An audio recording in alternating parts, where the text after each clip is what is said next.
Imagine a version of English where every time you wanted to write the word water, you were forced to spell it aqua. But here's the catch. You were strictly forbidden from ever saying aqua. You look at the letters, but read them aloud as water.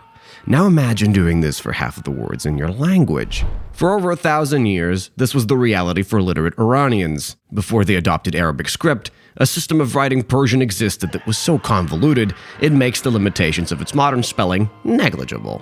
Today we're finding out why all my homies can't read. First, what's Aramaic and how did we get here? When Iran conquered Babylon, the empire inherited a highly efficient bureaucratic structure. The catch was that it was adapted for the Semitic Aramaic. It was the language of trade, diplomacy, and crucially, written on parchment, not clay. Quicker to use, cheaper to produce, and easier to read than its complex, clunky competitor, cuneiform. The Shah and the ruling class spoke Persian. Having subjugated the whole Middle East, the Iranian courts wouldn't communicate in a language foreign to them. What emerged was a system where scribes wrote in Aramaic, but the text was intended to be read aloud in Persian. This worked for a long time. After Iran fell to Alexander, knowledge of the Aramaic language was quickly lost, but writing was too valuable to give up. Something had to come about. The system that emerged was called Huzwarish. Huzwarish? Scribes had to attach Persian grammatical suffixes, think verb conjugations and case endings, onto Aramaic words treated as logograms. You look at a Semitic root, ignore the phonetic reading, and say its Persian equivalent. It was effectively the same principle as modern Japanese kanji.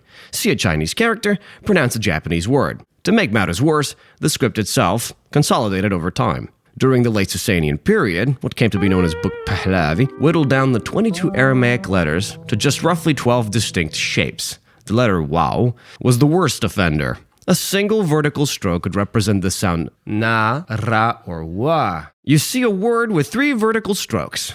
Is it nan, wan, ran, or nar? You couldn't just read, because it was like a text message where half of the letters were replaced by W. By the 7th century, the situation was so bad that the Magi, the Iranian priestly class, recognized the crucial limitations of this ambiguity. Before the late Sassanid period, writing was generally frowned upon. The only time it was accepted was in regard to imperial administration. History, and especially religion, were viewed as far too sacred to commit to paper. It was considered key to learn Holy Liturgy by rote as to fully internalize it. But that made it susceptible to change or accident. They were concerned with preserving the exact phonology of the Avestan corpus, and they developed a fully phonetic alphabet, ensuring the sacred recitations remained ritually valid. It was significantly more precise than Book Pahlavi, but never saw wide adoption outside of clerical circles. That's due to the fact they only used it to write a 1,000-year-old version of the language that nobody understood anymore. Middle Persian was far too divergent at that point. Then the Caliphate conquered Iran. Except, conquering Iran is like conquering China. By the end, you end up influenced. The Arabs were inexperienced in administering an empire, but also understood that it didn't matter who collected the money as long as it got to them. If you were a Persian scribe, you were under new management. You wrote in your own language, using the aforementioned Pahlavi script. Granted, you had to convert. In the beginning, converts were still treated with suspicion, and if you were in the elite, you would likely lose your status if you didn't convert. This likely delayed the adoption of the Arabic script. The Abbasids overthrew the Umayyads in a massive part due to a largely Persian army. Or should I say a large Persian army, am I right? This dynasty would go on to govern more tolerantly, mainly by treating non-Arab converts equitably. Over time, the majority of the population had converted to Islam, and this large-scale change brought the Arabic script to significant prominence. It offered something that the lay Iranians hadn't had in a millennium, a more consistent system with a great level of prestige attached to it. But it still wasn't a perfect match. There are some complexities to writing an Indo-European language in scripts intended for a Semitic one.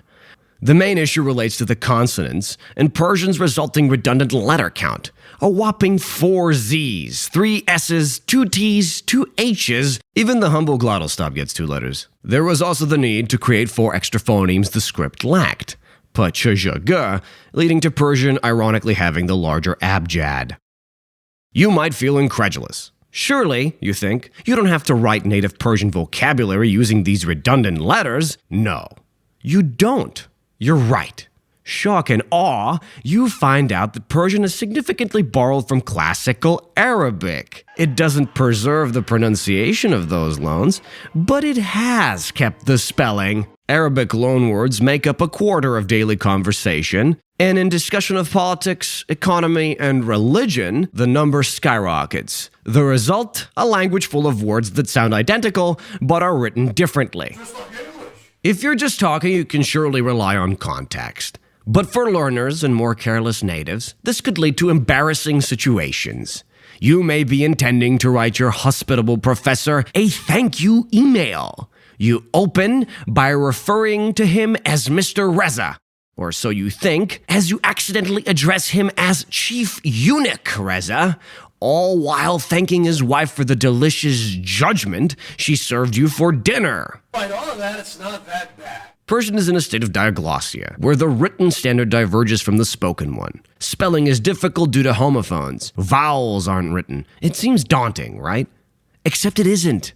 Many of these points are valid for Portuguese and English. General American English has approximately 14 distinct vowel sounds, yet our beloved alphabet only has 5 vowels to represent them. The letter A alone can produce 7 distinct sounds. We manage just fine. So the modern script is functional and nothing out of the ordinary. As for why Iran doesn't adopt a fully phonetic script today, for one, while having many religious minorities, the majority of its citizens are Muslim. The reason goes beyond faith. Even if a person isn't the most devout, the cultural connection is the same as the one between English and Latin. It doesn't have to be perfectly phonetic to have value. Why abandon something you've made your own and sever the link to a millennium of literature? Iranians have contributed significantly to Arabic calligraphy, effectively making the script their own. And now you know why this beautiful language is written in the Arabic script and not in their natively adapted version of Aramaic. Having over 1/4 of your writing system consist of the letter W may just be a bad idea. As for why I mentioned cuneiform in passing, despite it being another deeply convoluted script Persian just so happened to be written in, I'll talk about it in depth when we discuss the days of yore and Sumerian.